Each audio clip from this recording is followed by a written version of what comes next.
environnemental.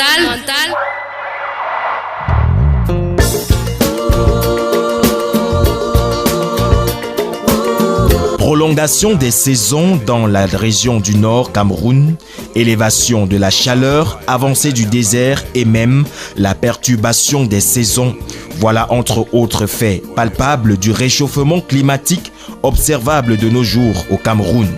De l'avis d'experts, l'une des retombées notoires de l'évolution de ce phénomène serait l'élévation du niveau de la mer de l'ordre d'1 mètre d'ici un siècle. D'ici à là, si rien n'est fait pour stopper l'élévation de cette température à la surface de la Terre, des pays estuaires, voire des villes côtières à l'instar de Douala, Kribi et Limbe, viendront à être rayées de la carte. C'était déjà le cas il y a 8 ans aujourd'hui pour l'île de Lohachara, située dans le delta de Gange en Inde. Dans le dossier de cette semaine, nous nous posons la question de savoir ce qu'il adviendra du Cameroun face à cette problématique planétaire du réchauffement climatique. Environnemental. Timothée Kagombe est cadre au ministère de l'Environnement, de la Protection de la Nature et du Développement durable. Il est par ailleurs, pour le compte du Cameroun, le point focal du groupe intergouvernemental d'experts sur l'évolution du climat, GIEC en abrégé. C'est avec lui que nous aurons les conséquences du réchauffement climatique sur le plan humain et naturel. Lorca Garcia assure la technique, Claudie Solo est à la mise en onde. À ce micro de présentation, je suis Boris Ngounou. Mesdames et messieurs, bienvenue sur Environnemental, 3e numéro spécial d'une série consacrée au réchauffement climatique. Environnemental, préserver aujourd'hui pour ceux de demain ce que nous avons reçu de ceux qui ont vécu. Environnemental 237@yahoo.fr. La revue environnementale de la presse nationale. Yaoundé, la salubrité au centre des échanges. Titre le quotidien Mutation. Nous ouvrons cette revue environnementale de la presse nationale avec le journal de Xavier Messé qui, dans sa dernière livraison la semaine dernière, laissait lire dans ses colonnes que des acteurs de la propreté se sont réunis dans la salle des actes de la communauté urbaine de Yaoundé à l'effet de réfléchir sur une amélioration de la propreté dans la ville. Présidé par Jean Ngungo, 6e adjoint au délégué du gouvernement auprès de la communauté urbaine de Yaoundé, l'initiative vise à mutualiser les forces des différents acteurs de la propreté dans la ville. Communauté urbaine de Yaoundé, les mairies et la société Isakam. Ces derniers doivent également avoir une meilleure connaissance mutuelle des problématiques de terrain ainsi que des procédures. Pour Hygiène et Salubrité du Cameroun, Isakam, il est entre autres question, le temps de ces échanges, d'amener la communauté urbaine de Yaoundé à engager des mesures répressives, voire de sanctions, à l'endroit des populations inciviques non respectueuses des bacs à ordures. La revue environnementale de la presse nationale. Restons dans le cadre de l'assainissement urbain, mais cette fois-ci du côté de Banganté. Et c'est à travers les colonnes du journal Repère. Eau et assainissement, les maires s'abreuvent à Banganté, titre le journal de Feu Richard Touna. Au sujet de l'atelier national de restitution et d'échange du projet de maîtrise d'ouvrage durable dans le secteur de l'eau et l'assainissement de la commune de Banganté tenu du 17 au 18 juillet dernier dans la dite commune. Présent à l'ouverture de cet atelier, Fonka Awa Augustine, gouverneur de la région de l'Ouest, a loué le caractère écologique des latrines construites dans le cadre de ce projet. Ici, l'urée extraite des urines est utilisée comme fertilisant dans les exploitations agricoles. Cet effort d'assainissement de Banganté est jugé crucial dans un contexte où seuls 34% de la population camerounaise a accès à un cadre de vie sain. La revue environnementale de la presse nationale. Sinistre, le lycée bilingue de Mbouda dévasté. Titre le quotidien Le Jour dans sa dernière livraison la semaine dernière. Une violente tornade a endommagé les bâtiments de cet établissement scolaire le 18 juin dernier. 18 salles de classe du lycée de Mbouda sont actuellement sans toiture, signale le journal, et de poursuivre en disant que les tôles de ces bâtiments vieux de 50 ans n'ont pas pu résister à la violence des vents. Plusieurs blocs touchés, les bâtiments de 6e, de 5e et de seconde A et C sont actuellement dans un état piteux. Eh bien, c'est tout pour cette revue environnementale de la presse nationale, un exercice que nous réalisons à chaque fois avec le concours de Claudiane. Vous le savez, c'est la tenancière du kiosque à journaux 6 au carrefour Terminus Mimboman à Yaoundé. Environnemental, préserver aujourd'hui pour ceux de demain ce que nous avons reçu de ceux qui ont vécu. Environnemental 237@yahoo.fr. Dans un récent rapport, le groupe intergouvernemental des experts sur l'évolution du climat, GIEC, estime que le réchauffement pourrait profiter à l'agriculture des pays tempérés, tandis que les zones arides, devenant de plus en plus sèches, devraient faire face à de grosses difficultés. Au Cameroun, cela pourrait se produire dans la région du nord, voire de l'extrême nord. Mais dans la région de l'Ouest Cameroun, plus précisément à Bafoussam où nous sommes allés, l'agriculture est depuis peu en mal de rentabilité, ceci à cause des saisons devenues incontrôlables par les agriculteurs. Illustration dans cet entretien que nous avons réalisé dans le chef-lieu de la région de l'Ouest. Bonjour Madame Lucienne. Bonjour monsieur. Vous êtes cultivatrice dans la région de l'Ouest du Cameroun. Nous aimerions savoir comment est-ce que vous trouvez la succession des saisons actuellement dans votre région par rapport à votre activité d'agriculture. Dans notre région, pour le moment, je vois que le temps a un peu changé. Pour l'agriculture, la saison a changé beaucoup. Quand vous dites que la saison a changé, nous aimerons que vous nous situez un peu sur la succession des saisons. Avant, peut-être il y a de cela 30 ans, 40 ans. Comment est-ce que les saisons se comportaient dans votre région? En 1900, disons 60, 63, jusqu'à 70, que moi-même je cultivais, on attendait la pluie entre le 6 mars au 15. Et c'est en ce moment-là qu'il pleuvait. Il pleut 2-3 fois avant qu'on sème. Bon. Et quand on s'aimait, c'était la petite saison. La petite saison de pluie, c'était l'annonce. Donc la petite saison de pluie. Comme ça, le maïs grandit. Ça grandit avec un peu la pluie. Il pleuvait, mais pas très fort là. Il pleuvait, mais en mai, juin, on mangeait déjà le maïs qu'on a semé en mars. Et en juillet, il y a une petite saison sèche. Et on voit le soleil. Et cette saison sèche-là contribuait à sécher le maïs. À sécher le maïs, puis on cassait ce maïs en juin, août.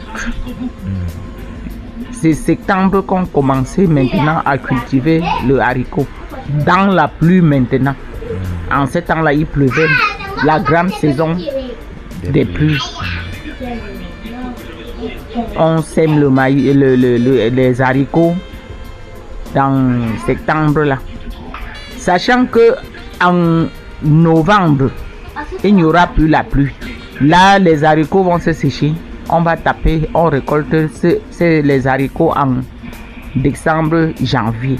Mais maintenant, le temps a changé parce que ce haricot même, la pluie gâte encore ça au champ. Pendant quel mois? En novembre, décembre même il pleut toujours. Janvier même il pleut toujours. Donc on ne sait plus vraiment dans quelle saison maintenant. Dans ces mois-là dans lesquels il y a la saison sèche.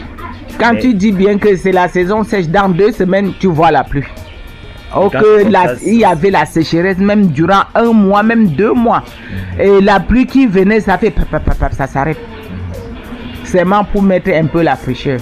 Bon, et le soleil continue. Pendant le mois de décembre, quand il y a encore le haricot dans les champs et qu'il pleut sur ces haricots, comment ça agit sur les cultures? Le haricot doit pourrir. Ce que tu peux gagner là, en ces temps-là, ce n'est que le manioc. Le manioc n'a pas le temps. Mais disons le taro, ça se gâte. Le taro qui est bien, on met au feu, ça ne dure pas. Il faut mettre maintenant beaucoup d'eau pour que ça... Et disons les plantains, ça réussit. Mais disons le haricot, ça va pourrir. Oui. Puisqu'il y a déjà le haricot là, ce n'est pas sec. D'autres sont secs. Ça serait comment? Ça va pourrir. Quand ça touche la terre, avec l'humidité, ça pourrit. Et bien maintenant, actuellement, avec ces saisons que vous n'arrivez plus à contrôler, parce que pendant que vous attendez que ce soit la saison sèche, il y a la pluie qui vient toujours, qui tombe, vous ne comprenez plus dans quelle saison est-ce que vous vous trouvez. Actuellement, comment vous faites pour vous passer de cette perturbation des saisons et continuer vos cultures? Pour le moment, avec ces saisons de pluie surtout, disons par exemple ces saisons qui venaient de l'haricot qu'on a tapé dernièrement, les femmes ont souffert. Tu arrives au champ, tu enlèves le haricot, voilà la pluie qui vient. Pour taper le haricot, il faut en ce temps-là faire comment? Tu abandonnes le haricot, tu pars. Tu attends même 2-3 jours, s'il ne pleut plus, tu rentres dans au champ pour récolter le haricot. Et même jusqu'à là, on jette le haricot au champ parce que on a tapé, ça ne se casse, ça n'ouvre pas. Il y a encore l'eau qui empêche que les corps s'ouvrent seuls. Parfois, tu vois même les mamans qui partent avec les enfants parce qu'on va ce qui n'est pas sec. Les enfants vont l'aider à faire avec les mains. Donc, autant j'ai dit, en 1960, jusqu'à ça a changé. Il peut dire que depuis l'an 2000, ça a changé complètement. Oui. Donc. Bon, maintenant, où ces temps-là ont changé, est-ce que vous réussissez toujours à avoir la même quantité de récoltes que vous aviez pendant les années 60? On ne peut pas récolter on ne peut pas faire la même récolte parce que tu as jeté d'autres au champ et le travail ça augmente. Ok, tu partais au champ, tu arraches, vite, là, tu déposes, tu mets la bâche, tu mets sur ça, tu ramasses, tu tapes, même étant seul, tu peux taper même 2 à 3 seaux de haricots par jour. Mais le travail ajoute parce que maintenant, avec ces pluies-là, tu ne peux pas réussir à faire même 2 seaux. Il faut faire même avec les mains, il faut taper avec le bâton, ainsi de suite. Et tu ne peux pas être seul. Oui, donc on lutte. En ce temps-là, je peux dire que c'est le travail entre toi et les plantes. Ce que tu ne bagarres pas sur ça, ce n'est que les plantains, la banane et tout. Quand tu cultives, tu mets la terre là, tu passes. Mais le haricot, le maïs a le problème quand il y a le soleil. Ça empêche le maïs de bien réussir. Mais pour le haricot, donc c'est pire. Avec l'eau, trop de travail. Oui, et le haricot pourri. Okay, merci. Les effets de cette augmentation de la température à la surface du globe ne sont pas notables qu'au niveau de l'agriculture. Ils sont notables partout. On aura à la longue de lourdes conséquences, lesquelles conséquences sont évoquées dans cet autre entretien que nous menons cette fois-ci avec l'invité de la semaine, Timothée Kagombe, le point focal du GIEC au Cameroun. Alors bonjour monsieur Kagombe Timothée. Bonjour mon cher.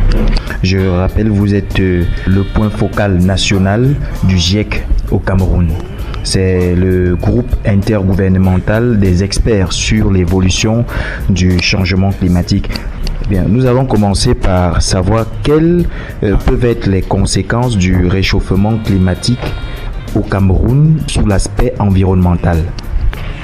Merci de poser cette question parce que déjà aujourd'hui, le changement climatique est vécu au quotidien dans nos pays. Quand je dis nos pays, c'est les pays de l'Afrique en général et de l'Afrique subsaharienne, pays qui sont les plus vulnérables. Les conséquences, on les sait, elles sont de plusieurs ordres sur le plan environnemental.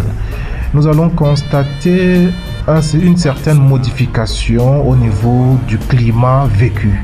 Quand je parle du climat vécu ici, je voudrais parler de manière terre à terre pour que les gens comprennent. Ici, par exemple, à Yaoundé, il y a de cela 10 ans, pour celui qui est à Yaoundé, il va constater que la température a changé, qu'il fait de plus en plus chaud. Il y a des moments où on se croirait même au nord parce que la température est un peu élevée. Ça, c'est une des conséquences sur le plan environnemental. Élévation des températures. L'autre conséquence, c'est la diminution des précipitations. Et quand on parle de diminution des précipitations, vous allez voir aujourd'hui la quantité de pluie est devenue réduite dans tout le territoire national. Et c'est une conséquence des changements climatiques. Par contre, on va se rendre compte aussi que ces problèmes de précipitation peuvent se présenter d'une autre manière parce que avec les changements climatiques, nous avons l'habitude de dire que c'est un phénomène assez ingrat parce qu'il fera plus chaud là où il fait chaud, il pleuvra encore davantage là où il pleuvait beaucoup plus, avec des conséquences telles que les inondations. Et ça, nous les vivons dans notre pays. Par exemple, dans l'extrême nord Cameroun, il y a de cela 2-3 ans, on a vécu une inondation dans la région de Pousse, de Maga, inondation jamais vécue. Et nous les constatons, si vous voyez les médias à Douala, dans le littoral, un peu partout autour de nous, il y a ces inondations qui sont à l'origine de ce phénomène de changement climatique. Il y a aussi le phénomène de désertification ou encore particulièrement la sécheresse qui sévit. Vous allez constater que la saison sèche devient de plus en plus longue. Non seulement elle devient de plus en plus longue, il y a le problème de saisonnalité. On n'arrive plus à contrôler véritablement les différentes saisons. Quand est-ce que la saison pluvieuse commence? Quand est-ce qu'elle finit? Quand est-ce que la saison sèche prend le relais? Et c'est ce que nous vivons actuellement à Yaoundé quand vous voyez la température qui est assez morose. Nous traversons une petite saison sèche, mais nous constatons avec ce phénomène de brume, de brouillard, je voulais dire, où il fait de plus en plus frais, les gens se demandent qu'est-ce qui ne va pas. Tout cela est lié au phénomène de changement climatique. Dans les zones côtières, les zones littorales, on va constater ce qu'on appelle une élévation du niveau de la mer. Le GIEC prévoit une élévation de l'ordre d'environ 1 mètre d'ici 100 ans. Ça veut dire que chaque année, il y a une certaine augmentation du niveau de la mer, avec pour conséquence de l'érosion au niveau des côtes, ou même, si on va plus loin, si rien n'est fait, certaines villes côtières telles que Limbe, telles que Douala, telles que Kribi seront appelées à disparaître si rien n'est fait pour contrecarrer ce phénomène de changement climatique. Monsieur le point focal, est-ce que dans les territoires continentaux, peut-être dans la Damawa, dans l'extrême nord, comme vous veniez de faire mention, est-ce qu'il n'y a pas d'autres territoires là-bas qui risqueraient de subir l'effet de l'augmentation du niveau de la mer dans le nord Cameroun? En fait, il y aura ce qu'on appelle des dégâts collatéraux. L'augmentation du niveau de la mer va faire en sorte que ceux qui se trouvent au niveau des villes côtières vont chercher à immigrer vers le continent. Et il y aura donc une certaine saturation. Il y a ce qu'on appelle les immigrés climatiques. Les immigrés liés au changement climatique qui iront, n'est-ce pas, vers des zones, vers des territoires qui ne sont pas les leurs. Et vous savez, ça va créer des conflits. Je prends un exemple. Avec la désertification, par exemple, laissons même le cadre de la montée du niveau de la mer. La désertification fera en sorte que les éleveurs partiront, par exemple, de la région du Tchad, où il fait tellement chaud, il n'y a pas de pâturage, pour venir au Cameroun. Et là, ils vont rencontrer d'autres éleveurs, il se posera un problème de conflit lié au créer des dégâts géopolitiques. Exactement. Et c'est pour cela qu'un chercheur, à l'issue de ses travaux, a même pu conclure en disant que les changements climatiques pourraient être à l'origine de la Troisième Guerre mondiale. C'est dire donc que le phénomène se passe au niveau du littoral ou même loin du littoral, même l'intérieur du pays sera touché parce qu'il n'y a pas de barrière au niveau de l'atmosphère. Et tous les phénomènes, toutes les conséquences se jugulent. Bon, là, vous venez là de parler des conséquences au niveau des hommes. Et nous aimerons poursuivre davantage en ce qui concerne l'homme pour vous demander cette fois-ci s'il n'y aura pas des conséquences en termes économiques, l'agriculture par exemple, ou alors la santé. Qu'en sera-t-il sur ces aspects-là? Effectivement, si la nature Je peux dire même si la mère nature est déjà touchée, à plus forte raison, les hommes, la faune et tout ce qui s'y trouve. Ça va de soi. Sur le plan santé, par exemple, avec l'augmentation de la température, il y a des maladies qui vont connaître une certaine recrudescence, telles que le palu, telles que la méningite, et vous allez constater aujourd'hui que les moustiques sont devenus de plus en plus résistants à tous les produits qu'on essaye de faire pour les faire disparaître, parce que la température, n'est-ce pas, leur sied. C'est la même chose pour la méningite. À un certain niveau de température, la méningite a de la facilité à s'installer, et on découvre même encore actuellement de nouvelles souches de méningite et de paludisme qui fait en sorte que le taux ira croissant. Toujours sur le plan santé, l'augmentation des précipitations et avec conséquence les inondations vont encore davantage favoriser les maladies liées à l'eau, le choléra, la dysenterie, ainsi de suite. Toutes ces maladies vont se ressentir. Sur un autre plan, l'augmentation de la température pourrait aussi entraîner certains problèmes, certaines maladies liées à la peau. On parle même des maladies, des cancers liés à la peau qui pourraient, n'est-ce pas, avoir une recrudescence. C'est autant de choses qui pourraient affecter l'homme, liées, n'est-ce pas, à ce changement climatique. Sur le plan de l'agriculture et toute autre chose, quand je dis tout à l'heure que les saisons pluvieuses ne sont plus contrôlées, ça veut dire que le calendrier agricole n'est pas respecté. Le paysan ne sait plus exactement à quel moment faire les semis, à quel moment la saison a véritablement commencé, parce qu'il y a des coupures. Quand je parle de coupures, des intermittences. Il commence à pleuvoir, on croit que c'est la saison et puis ça vient s'arrêter. Quand bien même on a fait des semis, elles vont sécher. Ce qui fait en sorte qu'on se rende compte à la fin qu'il y a une diminution accrue de la production agricole. Il y aura aussi une diminution de la production avicole, de la production halieutique liée à la pêche et autres. Manque de pluie, ça va conduire ce problème. Sur le plan énergétique, par exemple, vous constatez qu'il y a assez de coupures, ce qu'on appelle le délestage en énergie, parce que le début du courant d'eau au Cameroun est de plus en plus en baisse. Et c'est lié à la quantité de la pluie que ces cours d'eau reçoivent. C'est vrai, en amont, il faudrait aussi voir l'augmentation de la population, il faudrait voir la montée dans les infrastructures qui requièrent de plus en plus une certaine capacité en énergie, mais à la base, il faudrait voir ce problème du changement climatique, les pertes en eau qui font en sorte qu'ils ne peuvent pas avoir assez de puissance pour, n'est-ce pas, générer de l'énergie. Et tous ces problèmes vont se répercuter sur le domaine économique en général. Tous les aspects étant liés seront touchés.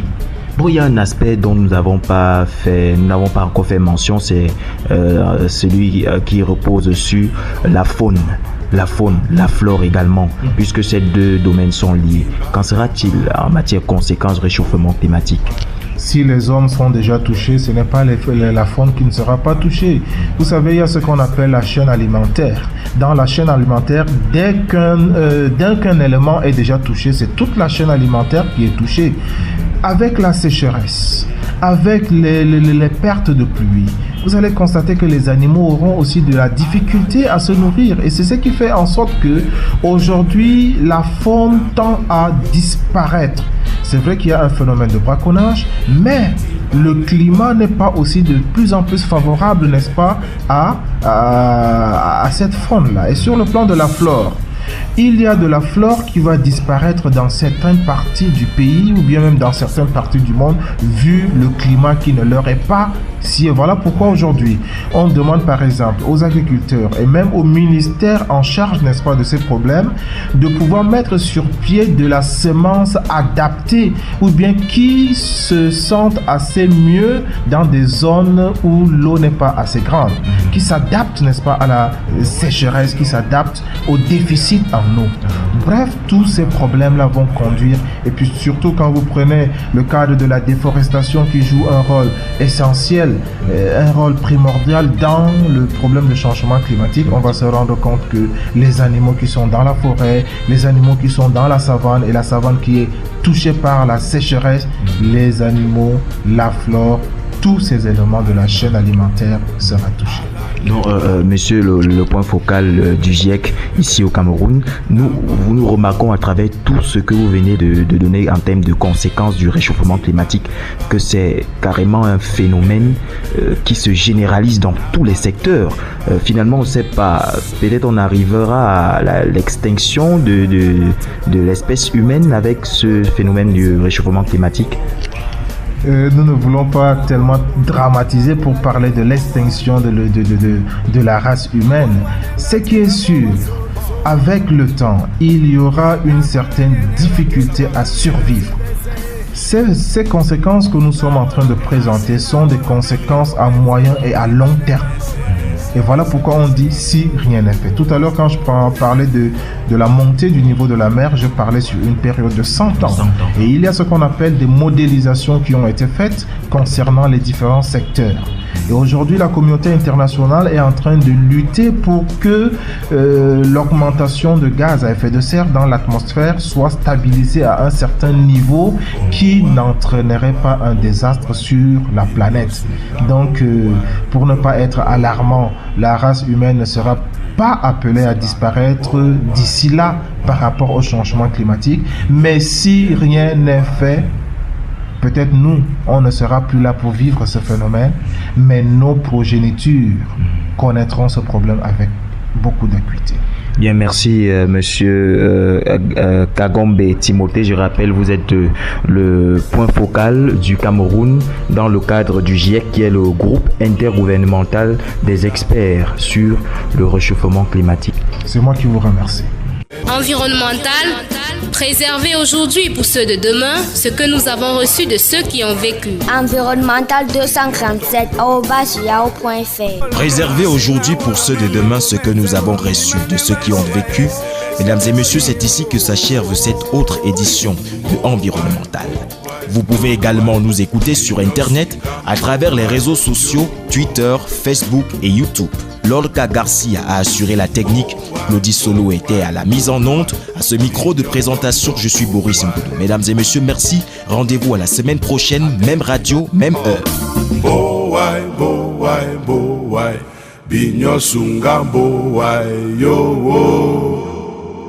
Ati Simba na mbowai binyoki mbowai engingila hii ewe si